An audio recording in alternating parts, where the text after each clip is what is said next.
The doorbell chimed again with that same chirpy little melody that had slowly evolved into a personal torture device over the past few weeks, a reminder that peace in Oakwood Estates was apparently a luxury I was never meant to enjoy.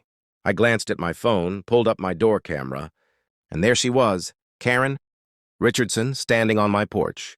Like she owned the slab of concrete her feet were planted on. Her hands were wedged into her hips with the precision of someone who practiced dramatic stances in the mirror, and her perfectly highlighted bob swung like a golden pendulum every time she stabbed the doorbell button with manicured aggression.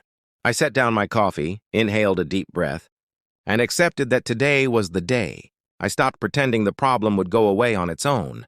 "Alex, I know you're in there," she announced through the speaker, her voice slicing through the morning like a shard of broken frost. "Every resident of Oakwood Estates is required to donate to the HOA Block Party Fund. This is not optional." I pressed the talk button and kept my tone steady. "Karen, for the last time, I've read the bylaws front to back. There is nothing in there that says I have to donate to any social event. I'm opting out." Her eyes widened like I'd committed a crime against humanity, her mouth twisting like she'd just bitten into a lemon rind. "This is about community spirit," she snapped. "Every other neighbor has paid their fair share." "Who do you think you are?" I replied, "A homeowner who can read?"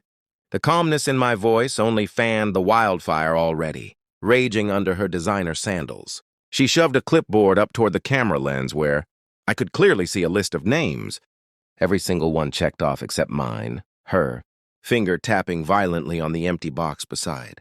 "Alex Parker." "Do you really want to be the neighborhood cheapskate?" she hissed. "Have a beautiful day, Karen," I said, ending the call and watching her storm off, like a villain retreating to plan. Act 2.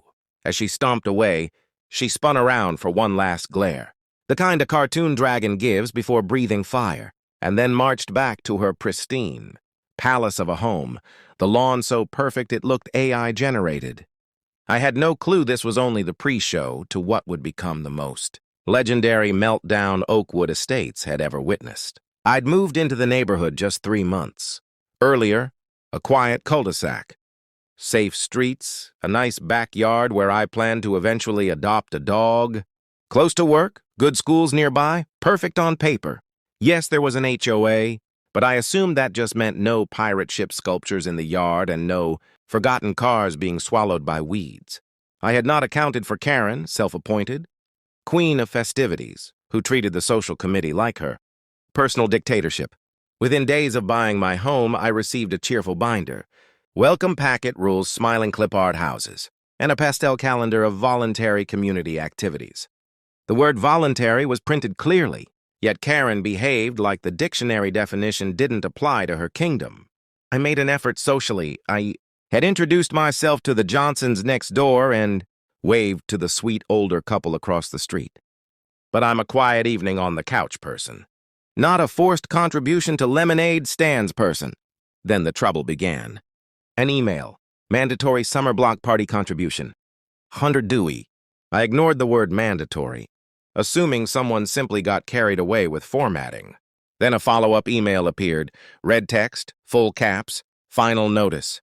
I politely replied that I would not be attending and therefore not donating. That's when the visits began. The first doorbell ring, then the second, then the 7 a.m. relentless third. When Karen left that morning, I thought maybe, just maybe, she realized she'd lost this one. But the next day, I found a neon pink violation notice taped to my mailbox. Failure to support community initiatives. Fines pending. I ripped it down, laughing, chalking it up to her flair for dramatic bullying. When I came back from work, I found 2 more stuck to my house like fungus. One on the front door, one on the garage, and a final one on my trash bin, as though even my garbage needed a lecture. I pulled them all off, took photos, and started a folder labeled evidence. The day after that, Karen gathered a little gossip circle at the end of my driveway. 4 HOA disciples whispering loud enough for me to hear. New guy thinks he's special. Rules don't apply to him. I waved cheerfully as I grabbed my mail, and the look on Karen's face said she hated that I wasn't cowering. That evening at exactly 7:15 p.m., she returned, with her husband Bob trailing behind like a scared extra in her drama. "Alex, this has gone far enough," she declared, as if she had any authority over me whatsoever. "The party is next weekend. We cannot finalize our budget until you pay your $100. I stepped outside, shut the door behind me, and repeated myself clearly. "I am not attending. I am not legally required to pay. Please stop coming to my house." She snapped back, "We will fine you. The board has the power to levy fines for non-compliance." "Non-compliance with what?" I asked calmly. "Show me the bylaw." Bob tried to intervene. "Karen, maybe we should—" But she yanked her arm away like a tyrant shaking off a peasant. "You will regret moving here," she hissed as I turned away. "People who don't fit in don't stay long." Her tone gave me chills I didn't want to admit. I double-checked every camera before bed. 2 quiet days passed. I thought maybe the storm had blown over. I was wrong. Thursday evening, I pulled into my driveway and Karen jumped out from behind her. SUV like a discount horror movie monster, already recording me. "Look, neighbors," she shouted at her camera. "Here is the selfish freeloader who refuses to support the community." I stayed inside my car with the window cracked. "You're blocking my driveway, Karen," she scoffed. "Oh, now rules matter to you?" I hit record on my phone, too. Her expression cracked. She lunged forward, pressing her phone against my window, calling me a harasser to her audience. I slowly reversed around her illegally parked SUV, pulled into my garage, and hit the door button. Karen actually tried to duck under it, still filming, until the safety beam forced it back open. She backed up and screeched.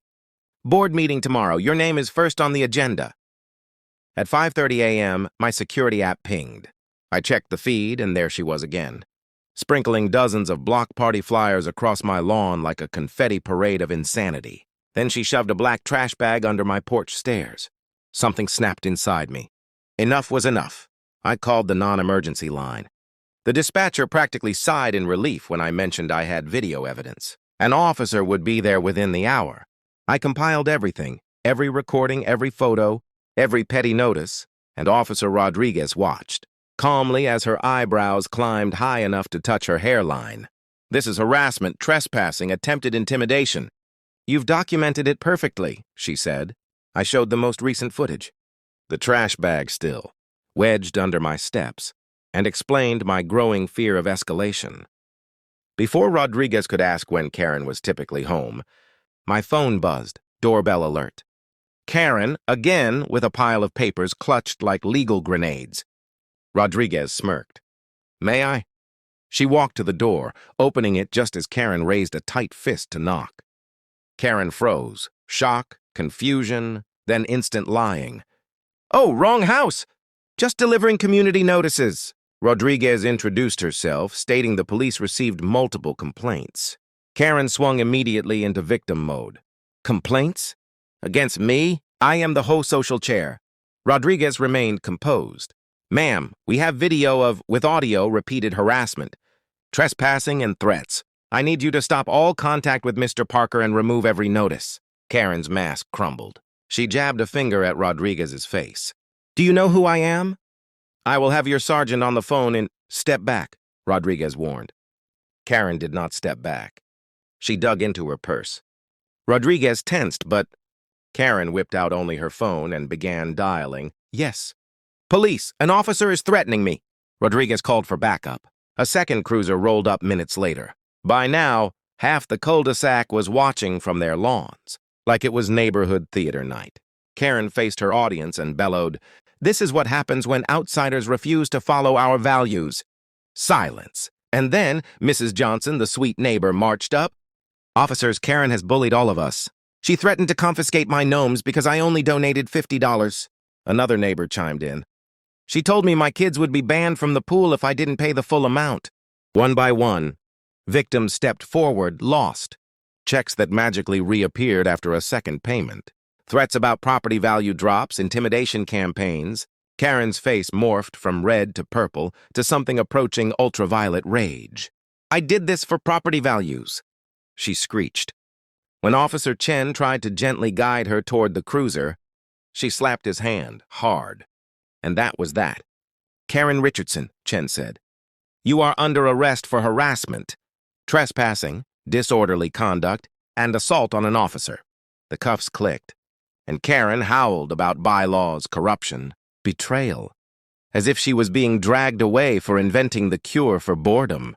The entire street stood frozen, watching justice finally bag and tag the tyrant.